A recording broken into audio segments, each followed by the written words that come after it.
Welcome to the Black Male Impact. Today we have as guest Mr. Chapman. Mr. Chapman, welcome to the Black Male Impact. Hey, man, honored to be here. Honored to be here. Salute. Man, I appreciate you being here. But before we get into the conversation, I just want to let you know, Mr. Chatman have served 15 years in K-12. He's an educator. He's also the CEO of the Young King School for Boys. And he's mostly called or known as the community educator.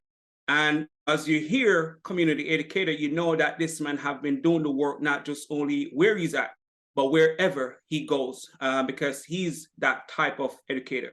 Mr. Chatman, but before we get into the conversation, please share with the listeners more about yourself so they can get to know you a little bit better before we start the conversation. So Nate Chapman, born in Mississippi, born to 14-year-old parents, raised by my grandmother, who taught me the value of respect, education, hard work, dedication, all the things that you need to be successful in life, just in general, right? And so growing up there in Mississippi, you know, as I said, born to teenage parents, I had to learn how to earn my keep. Right, my grandmother already had 3 girls, and then here I come along as the fourth mouth to feed. And so I tell students, man, I grew up very, very marginal, very poor in rural Mississippi. I tell them no new Jordans, no new shoes, no new pants, no new shirts. Everything was hand me down. But through that, what I learned most was perseverance.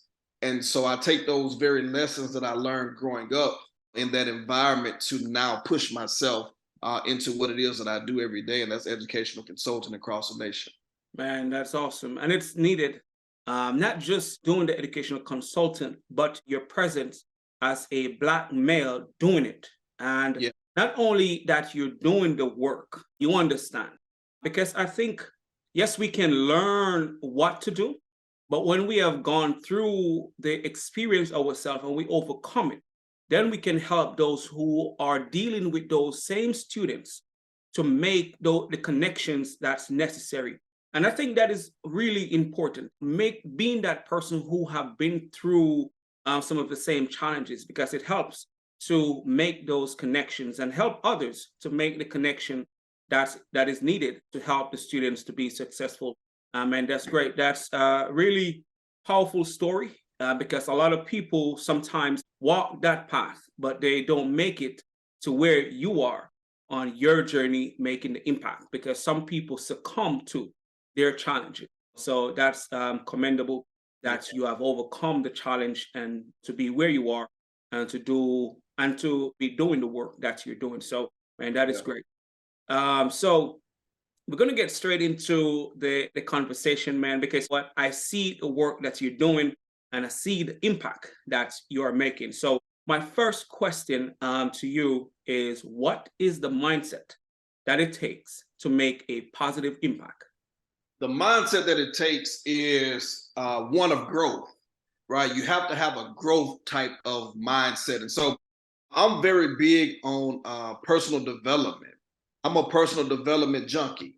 You at my house, man. So many books, going to so many workshops, so many boot camps, speaker boot camps, just business boot camps, leadership style workshops. So I think in order to get in that type of mindset, you have to always be in a place where you're always wanting to grow. You're always wanting to learn more. Right. So there's the old saying that if you're the smartest person in the room, you're in the wrong room. Right. And so you're always trying to get in more rooms and more spaces in which you can grow. And so you're always trying to learn. You're trying to take on the right mentors, the right people that can help push you to wherever it is that you're trying to get to. And so for me, the success mindset is that of growth. Right. Is that of understanding that I don't know it all. Right. And that if I operate only inside of a certain circumference, right, there's a lot more outside of that circle, right, than I even know of. And so I'm always trying to see what's outside of the circle, not just what's in the circle, but what's actually outside of the circle. And so I'm always trying to grow. Man, I think that is really important. And it's one thing that we all have to understand, that we don't know everything. And if No. we're really about the work, if we're really about making a difference, we have to be open to learn from others. Yeah. So we can get better, because if you are about service, you should want to be the best version of yourself. And I Yeah. also have heard that quote where, if you're the smartest person in the room, you need to find yourself in another room. But that you just going to those workshops and making the commitment and the dedication shows your commitment, not only for your own development, but for the people who you are entrusted to serve, so you can bring the best and most effective information to them. So that is really great. And it's also great for us to be reminded of how important it is to feed our minds and to continue to develop ourselves if we're going to serve in the best way possible. Yeah. And that leads to my next question. What advice do you have for the men listening on how they can play a role in creating positive change? I think the best way for a man to create positive change is to start mentoring. So one of my most popular books, Saving Our Sons, I dedicated an entire chapter to the concept of me and mentoring, right? Because the studies have already been done to show that when students have an active mentor, when they have an active role model, right, their academics increase, right? Certain numbers go this way instead of this way by them not having that positive reinforcement around. And that's not all the times in their home. We're also talking about you mentoring children that are not yours, Yeah. right? And so I don't have children, but I mentor thousands of others, right? And so that's just me saying that I'm going to play my part. I'm going to do my part in whatever it takes to help get these children where they need to be. Listen, I just saw this study where they went into Chicago and studied 55 schools. Wow. Not one student was proficient in any level. Wow. They looked at 55 schools. Not one was proficient in reading or math Wow. in 55 separate schools. And so that lets us know that listen, the alarm should be sounding. We have a problem, right? There's a problem here. And so the only way to get around this is by doing more parental engagement nights, by doing more parental involvement, right? I tell parents all the time, listen, we need to see you at more than just basketball and football games. We need to see you when it's academics time. Correct. Right? When your child needs to get into the robotics program, they need to get into gifted, right? Why are you not at the school, but we see you at every game, right? And so we all have a role to play in helping to get these students where they need to be. And so that's the best thing a man can do is become a mentor, become the type of mentor that you wish you had. And in many cases, you may have had it, right? But you want to be the very best. You want to give that positive example, that be that positive reinforcement that these students need in order to be great. And so that's what a man can do is listen, lay it out on the line, man. Become a mentor. Become a person that speaks into the life of young people in some type of way. It don't mean that you have to be a speaker like I am, speaking on stages, but just do it in the community. Just do it wherever you are. Find young people that need encouragement, that need that push, and give them that push. And I think that is really important. I'm glad you say that. And it's something that needs to be reinforced over and over. And we can't say enough of it, that we need to be the example. We already know the labels and stigmas that surrounds us as Black men. So for us to change that, we have to play our part. And we have to be the example for the next generation, as you had shared. But before I go to the next question, what could you share one experience with one of the students that you mentor that you have seen positive change? And how does that make maybe you feel, or how the students felt? All right, I'm going to give you two examples. I'm going to give you the example of sharing with a student who really forced me into what it is that I'm doing, and then I'm going to share more examples. So the first example is I was called to mentor some kids in inner city Atlanta while I was attending Morehouse there. And while on the call, she said that I'm warning you, these students are bad.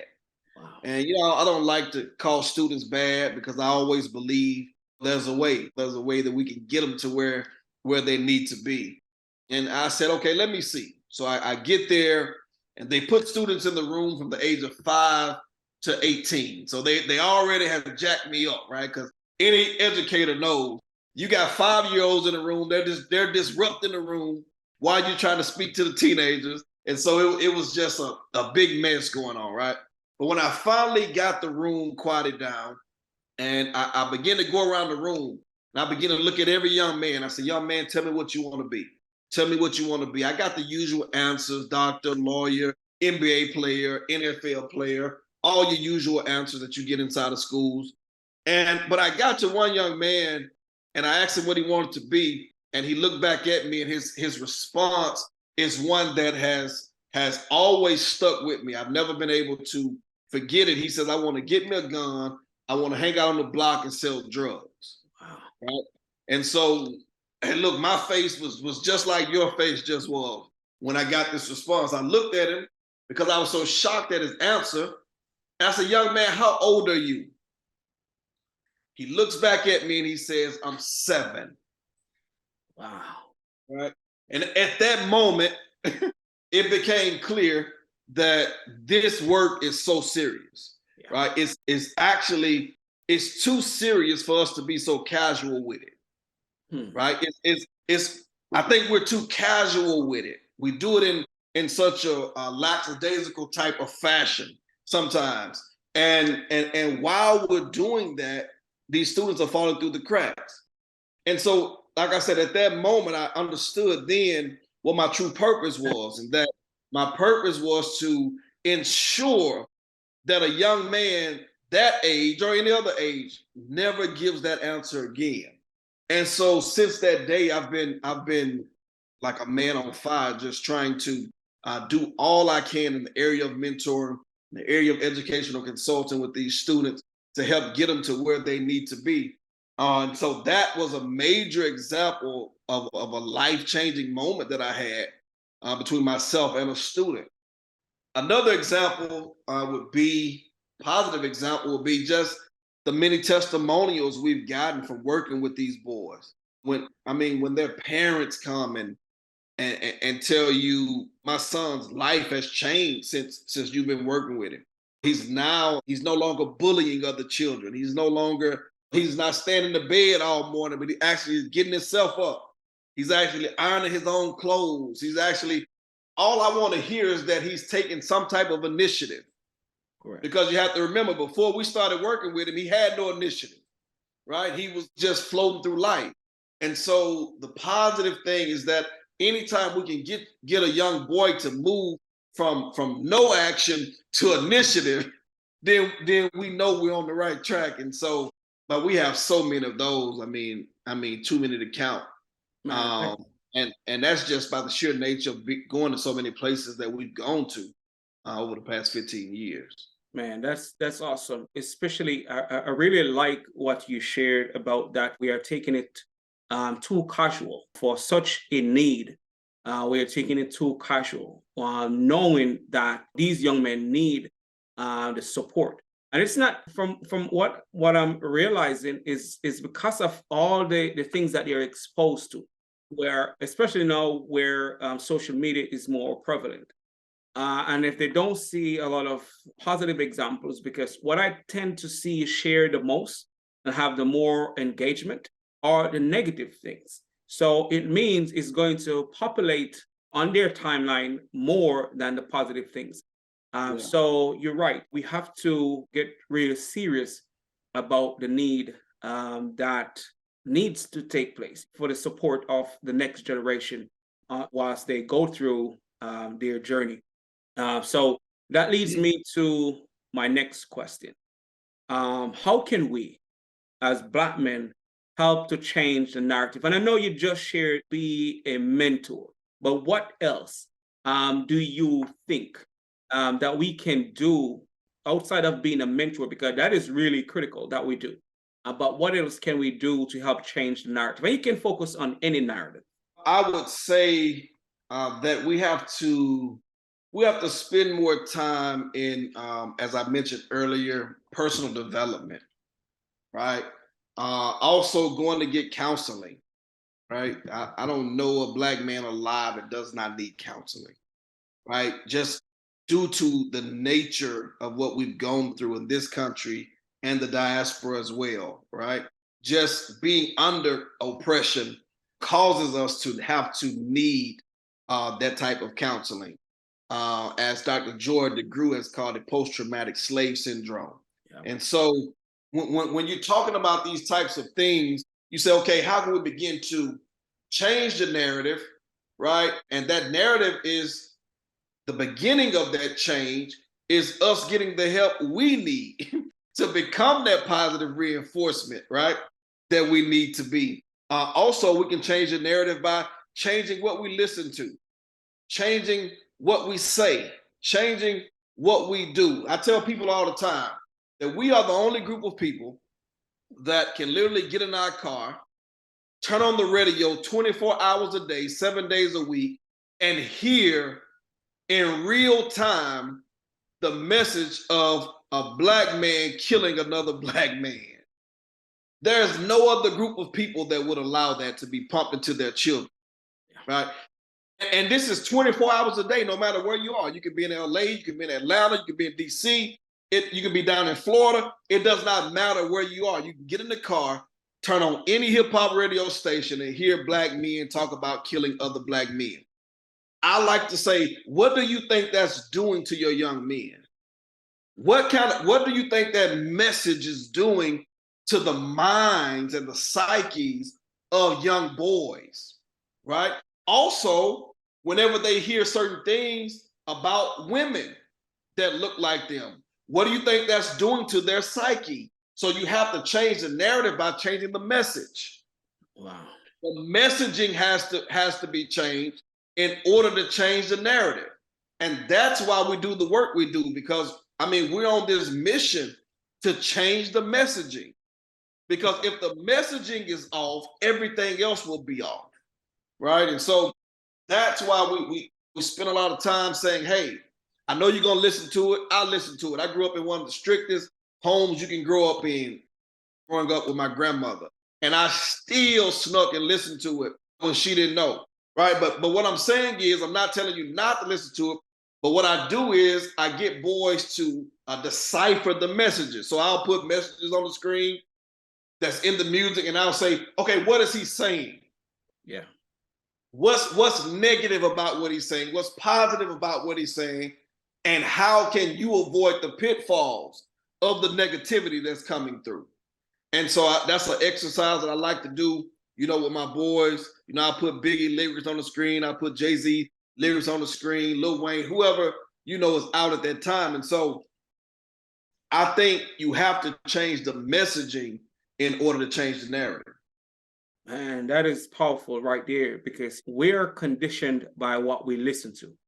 We are conditioned by what we're exposed to the most. And if the messaging, as you shared, change, things will change. And I think that's one thing that we may not be able to guide them every step of the way and what they listen to. But if we're intentional and say, you know what, maybe you need to listen to this and listen to that, which will give you a better perspective of yourself or what is possible, they will start to see themselves in a different light. And I think that's a great reminder to us to remind the next generation that what they expose to the most will definitely have an impact on who they are or who they become. Yeah. And that leads me to this question. And I know you shared that you have been in education for 15 years and going. So what or who has influenced or inspired you to pursue the path that you're on today? Well, From just the community, I would say my grandmother. In education, oh man, there's so many. Dr. Chika Akua is the first that comes to mind because when he came to my grad school program and presented in our class, I had always wondered and really wanted to know in depth about the origins of African education, right? But growing up in rural Mississippi, we didn't have any professors around to teach us all these deep concepts that nobody had ever laid out from my area. And so when he came and he presented that day, man, it changed my life. It really changed. And I've told him that so many times. I don't know if he ever gets tired of me saying it, but I mean, it changed my life. I mean, just to see that day, and I was like, there it is. I was like, wow. I've been fascinated with the pyramids and all these different things since I was 6, 7 years old. I'm looking at books with King Tut in it and seeing these pyramids. I'm like, I know something is not connecting here. Yeah. Right. I can't put words to it because I'm still too young. But I think in my spirit, I knew that we wasn't getting all the information that we needed to be getting as Black people. Correct. Right. And so by seeing him do that presentation, the dots begin to come together. Right. Everything began to come together. And then I just went on a personal path of doing reading. I started reading 3 to 4 hours a day. Wow. Yeah, I was a college dropout. I went to college, ended up dropping out, ended up working in a factory. Wow. Working 12 hours a day. And it never failed. Every day somebody would tell me, you don't look like you belong here. Wow. Right? You don't belong here. That's what the people were telling me that I was working beside. Like, you don't belong here. You're supposed to be doing something else. And I'm like, I used to always wonder because I'm like, why don't you think you're supposed to be doing something else, right? But they were able to see that this is not my stopping place, right? That I'm called to something more, that I'm called to do something more. And so I went on a path, man, of starting to read, got back into school, man, honors list. Man. Got in grad school, honors list. And now working on my doctoral degree in educational leadership from just taking the initiative to start reading. Yeah. Right. And I wasn't around anybody who read 3 to 4 hours a day, who read 4 books a month. I just took up that initiative on my own. And once I started to do that, man, my life began to change. Man, that is a powerful story. But go back to Dr. Akua and his work. I think, I don't think a lot of people realize the value that man brings. Yeah. Because he helps you to connect those dots. You may have the feeling, you may have the desire, but once you sit in that man's class, pieces start to come together. And then you realize that this is the reason why I felt the way that I do and want to make the impact that I do. So yes, I understand just having that experience, especially you being an educator, but also what I like where you said you had dropped out of college and you were just working in the factory and other people tell you that, man, you don't belong here. And sometimes not everybody takes those promptings, those reminders as something serious, because sometimes we overlook what we are here to do or what we are capable of doing. And sometimes it takes somebody else to tell us. And it doesn't, the person who said it don't have to be someone who is overly successful. It can be anyone. Just to get you to think about yourself. And I think everyone here listening, it's a great reminder. We have to pay attention. And when someone is telling us that, oh man, you should be doing something greater, and can get us on that path to make the impact that we're here to make. And I also will commend you, man, on reading, because as they said, leaders are readers or readers are leaders or stuff like that, whatever the quote goes. But if we're going to be different or be our best self, we have to educate ourselves. As you mentioned, when you just start, you are a personal development junkie. You want to be better. And that's something that we all should aspire or aim for. to be our best self, especially when we are in the work of service. We should want to be the best version of ourselves. And all this question that I'm about to ask, I know you have touched on it, where you mentioned that we are killing each other and stuff like that. But I will still ask the question because there may be other perspectives. So what is your perspective on the current climate of Black men in society today? Oh man, so I think I think there's a number of things.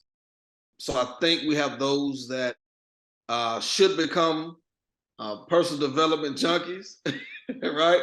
I think it would really help. I think we have a large amount that's doing great. I also believe that they're never highlighted. I don't believe they're highlighted enough. I don't believe the stories of those Black men that are actually doing the work. I don't believe those stories are told enough in media. I don't believe that we tell our story enough. I believe that we should do a better job of telling our story and highlighting our story about the work that we're doing, because you have to control your own narrative. I mean, you can't let media control your narrative, right? You have to control your narrative. You have to control your own programming, your own messaging, as we discussed earlier. And so I think that's the state that we're in, is that we have to do a better job controlling our narrative, controlling our messaging, and controlling our program. If we do that, right, we will then earn the respect, right, that I already know we walk in anyway, right? Oh yeah. But the outside world, I think, would give us that proper respect once they say, hey, they're not putting their lives in anybody else's hands anymore. Correct. They're controlling their own narrative, right? They're doing for self, right? They're not sitting around waiting on anybody. And I think that's what we should be doing more. And I think if we push that messaging, man, we'll see great results. Just listening to you sharing, telling our own stories, or that our stories are not being told enough, especially the good things that we're doing, because there are a lot of Black men doing great work, but it is not exposed to the majority or shared to the majority. Yeah. Because I can remember when I had the desire to do this some years ago, before I even started, I didn't know that there were so many Black men with PhDs. And when I started to look at the schools, then I realized there were a lot of schools, K-12 schools, high schools, with Black males as superintendents. I was like, this is not the common knowledge. We don't know that this is happening. And you can just imagine more young men out there not knowing what they can do or what they need to do. If they're exposed to these men who are doing great work, it will change how they see themselves. So go back to what you're saying, telling our story. Don't wait on someone to tell our story. And we have to become really, really intentional. Yeah. Really intentional. And I don't know why we don't want to talk about the things that we're doing. I don't know if it's that conditioning to really hold back on, I've become this successful because of this. And when you look at the statistics, right, and they talk about all the deficits of us as Black men, but there are so many other Black men who have done great. Yeah. So I think, and I know they are doing it. I know there are researchers out there, Black men doing the research that talks about the positives, Black men and what they have done to be successful. And I think that's one thing that more emphasis have to be placed on, more than be looking at the deficit. These are the reasons why Black males are not successful. We now need to be intentional and say, these are the reasons why Black males are successful. Yeah. And goes back to what you said, man, like we just have to be intentional with telling our story, highlighting the positives, because we cannot and should not leave that for somebody else to say to others for us. Yeah. We need to start making that a priority, to talk about our success and the things that we're doing that's great. And that leads me to my next question. What changed? And again, most of this you may already touch on it a little bit, but if we can dig deeper into and share even more ideas or insights on how these things can happen to make a change. What change do you want to see in general and amongst Black men? I know we talk about the doing more work, mentoring, but what change do you want to see in general? I think going deeper, I think there needs to be more collaboration, less competition. Right? There needs to be more of a collaborative effort by Black men to really begin to change our narrative.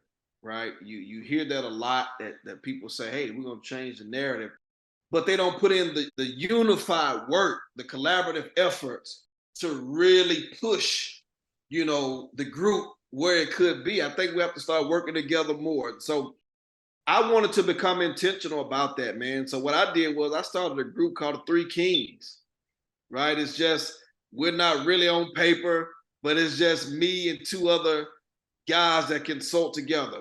We went and done a conference in North Carolina together, presented together in front of educators. So they got to see three Black men present together on stage, and they said that, hey, we've never seen this before. We blew that thing out the water. So that was just me saying, hey, I want to start collaborating more with Black men, right? I feel that we compete with each other too much, and there's enough out here for us all. If we work together, man, we can do so much more. It's the African proverb: you want to go fast, go alone. You want to go far, go together. Yeah. Right. And so we have to take these concepts and start really collaborating with each other, man, in education, right? In healthcare and mental health care. Like, we, in all areas and facets of life, we have to start connecting. And then if we connect, we can connect the dots. Right. But the reason we can't connect the dots is we won't connect. Right? That's we right. Bring all our energy. We want to bring our energy and synergy together to really push and really make the change that we want to see. And so that's what I feel we should do more. We should be collaborating more. And that's right. The collaboration. I think Dr. Fraser shared an image and said, man, look, man, all these dots are Black people who are successful, but we are not moving forward as we should because we're not connected. And with connection, we become stronger. And I think the world knows that we are great that way. And we just have to realize that we can or will move any mountain if we can just come together. We are creative enough. We are innovative enough. We are resourceful enough. And if we can come together with that natural aspect of who we are, man, we'll be so powerful. Powerful. Man, we'll be so powerful. Yep. You cannot even imagine the accomplishment that what we would accomplish. It would be so great. Because, man, and if just to look at some of the places that some of us started with, some people would say nothing, but innately we have the ability, but with the resources to achieve on a certain level, there are plenty, countless of Black people, Black men, Black women who started with what you'd say nothing. So innately we have the ability, and if we can come together, man, we will move mountains. And I do share just the collaboration piece, and I think that something that we have to be more intentional about as we go forward. So my next question is, what was a pivotal moment in your life? I would say a very pivotal moment in my life, I would say when I came from Atlanta, Georgia in 2015 and came home. That's that same factor that I told you about, that I worked in when people said you don't belong here. Yeah. I came home in 2015 and ended up in that same place. Wow. The exact same place that I had worked at when I was 19 years old, right? When I came home, I was mid 30s. And I was back in that same place again. Wow. And I was like, God, I've made a full circle. I've made a full circle. Right. And so I was already speaking. I was already, because my whole journey started out through youth ministry. Yes. Okay. And so I was already speaking. But in 2015, that's when I officially stepped out and made it official, like put it on paper. I had already been speaking and stuff, but I went ahead and put it in paper. 2016, the spring of 2016, I left that place and I haven't looked back. It's 2023. I have not looked back. And so I've been working full time for myself since 2016. And that was the result of me just stepping out, saying, hey, I've made a full circle. I'm back in the place I was when I was 19 with a master's degree, back in the factory again, right? And I remember sitting in the barber chair, and my barber who's been cutting my hair, man, for many years, Mr. Paul Collier, now Pastor Paul Collier, he's cutting my hair and he tells me, he said, man, get up out of there. He was like, what are you doing? Once again, that same message that they gave me at 19, right? That's right. He's giving me that message right now. I'm 30 something. And he's telling me, what are you doing? That's not the place for you, right? Get out of there. Go do what you were called to do. And so I left there, man. Like I said, I have not looked back. I've been full time. Have there been some rough times, some struggles, man? Trying to be an entrepreneur, man, full time is a struggle, man. Yeah. It is a struggle. They up and down struggle, man. You may make $10,000 one month. You may come back the next month and make 1,000, right? It's so many ups and downs. But through that, I've learned, man, the value of resilience, the value of perseverance, man, and resilience. And so now what that allows you to do is when stuff starts to come your way, you're like, man, I've been here before. I can get through this. You start just throwing it off because you're like, I've been here. Like I've trained, like you're training your muscles, you're training your muscles, you're building yourself, you're building strength, you're building courage, you're building tenacity. And so now when stuff comes your way, you're like, okay, I've been here before, I can get through this. Correct. Right. And so that's what my journey in entrepreneurship has been. So I would say that was a pivotal point in my life, man, was coming back home and ended up in the same place that I was at 19, man, but I worked myself out of that. But, and maybe you needed that reminder. Sometimes it's after the fact that we realize that when we are in a certain space, because they told you at 19 that you were much better, but maybe you have forgotten. And then you got to go back to that same place for that reminder, because if you didn't, maybe you would be doing something else other than what you're doing now, which is making a greater impact, reaching more people. But you needed to go back to where you needed the reminder. And sometimes, man, it's just after we get to the knowledge or the insight, we realize the purpose of being where we end up sometimes. Yeah. That's a great journey, actually, an inspiring journey also to everyone, especially those who are going on their journey to achieve their goals, despite what their goals are and stuff like that. So my next question is, what life lesson have you learned late in life that you believe is important and can benefit this current generation? I think the life lesson is operating your purpose, right? Once you find your purpose in life, you become like an unstoppable machine, right? It's once you discover why you're here, right?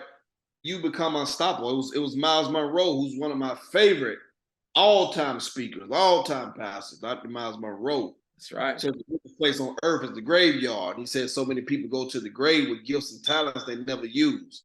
And so I just refuse to go to the grave with talent still in me that I've never used. I'm going to use everything I have.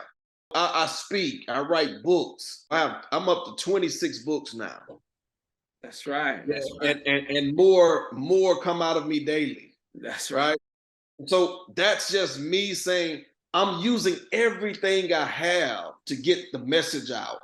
I'm using everything in me to get this purpose out of me, right? I want to use every inch of myself, everything I have to operate in my purpose. To me, that's success. To me, if you never get $1 million, if you never get a jet, if you never get a mansion, did you operate in your purpose? That is the key question, right? Because I get to live my dreams. When they fly me across the country, all the way from Mississippi to California to speak to students, that's me living my dream. Most people can't say they get to live their dream. Most people are stuck in that factory working 12, 13, 14 hours a day. They're not living their dream.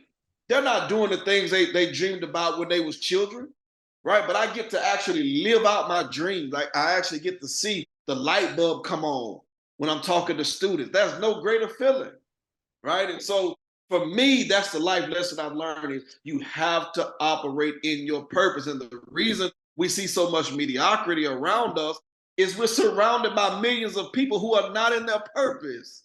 They're not operating in their purpose. They're not operating in their gifts and their talents, right? And all the things that the creator has given them to be great. And so to me, I would say, listen, there's no life lesson greater than learning that you have to operate in your purpose. And once you do that, man, I can't promise you you'll be rich, can't promise you you'll be famous, none of that. But what I can promise you is that you will sleep better at night knowing that you're doing what you were created to do, that you're doing what the creator has placed on the inside of you, right? And so to me, there's no greater feeling. Man, that's great, and a great reminder as well. Operate within your purpose. And as you mentioned, you will feel unstoppable. And that is important and a great reminder because some people, as you mentioned, they don't feel energized, they don't feel motivated, they don't feel as if they have something to do each day. But when you are in purpose, man, every day, there is something that you can find to make your life feel like it matters. And so that's a great reminder. And as you said, you don't have to be super successful in regards to monetary, but once you're doing something that you enjoy doing, and it doesn't mean you have to be an entrepreneur. You can be in your purpose and work in an organization. It doesn't matter, but you want to be enjoying whatever you're doing. And especially if your talent and abilities align with it, man, it's will be so powerful. So that's what we all should aspire to do, and do the things that we are created to do. And again, it doesn't matter where you are doing it. So thanks for that reminder.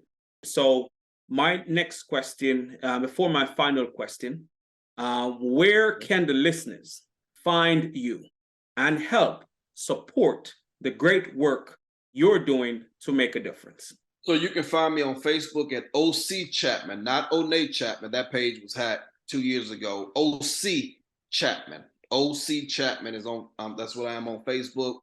On Instagram, I'm Hope_Diller82.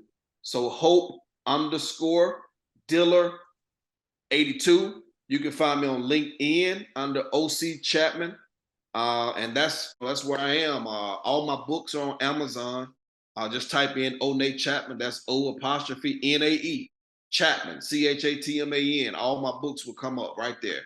And so that's where you can find me. We put out video content all week long, every week. So if you follow me on social media, you're gonna see me. I'm active. You gotta stay active, man. That activity brings attraction, right? That's when your phone starts to ring. When people see that you're busy. So you have to be busy. Right. And that's when people start to call you. So that's where you can find me just getting busy, man, just being busy right there on Facebook, on LinkedIn, on Instagram. Also, Professor Chapman on TikTok. Okay. Great. There as well. Yeah.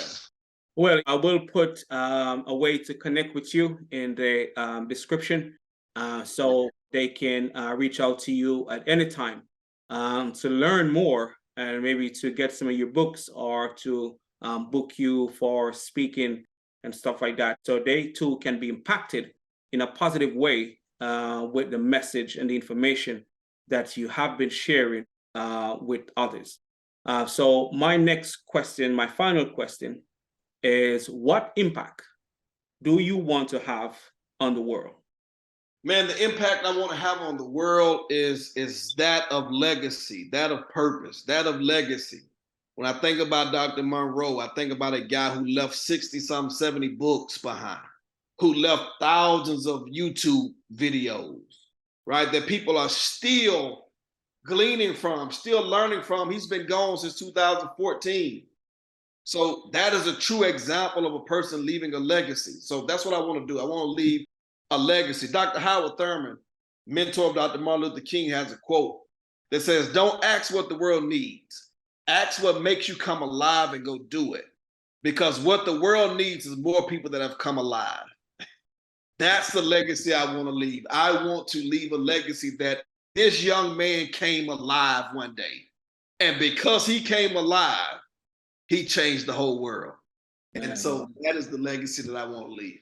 Man, that is powerful. And again, that's a great reminder to all of us, for us to come alive and make our contribution to the world, make the impact that we are capable of making. Mr. Chapman, man, it was great, or it is great talking with you. Oh, yeah. This conversation was great. I appreciate the insights and perspective, and I know the listeners will as well. Thanks for being here on the Black Male Impact. Thank you for having me. It's a pleasure. And as always, listeners, please continue to support us, continue to share the content, continue to comment and support us in whatever way that you can, as we continue to make a positive difference in the lives of others. Thanks for being here with us on the Black Male Impact.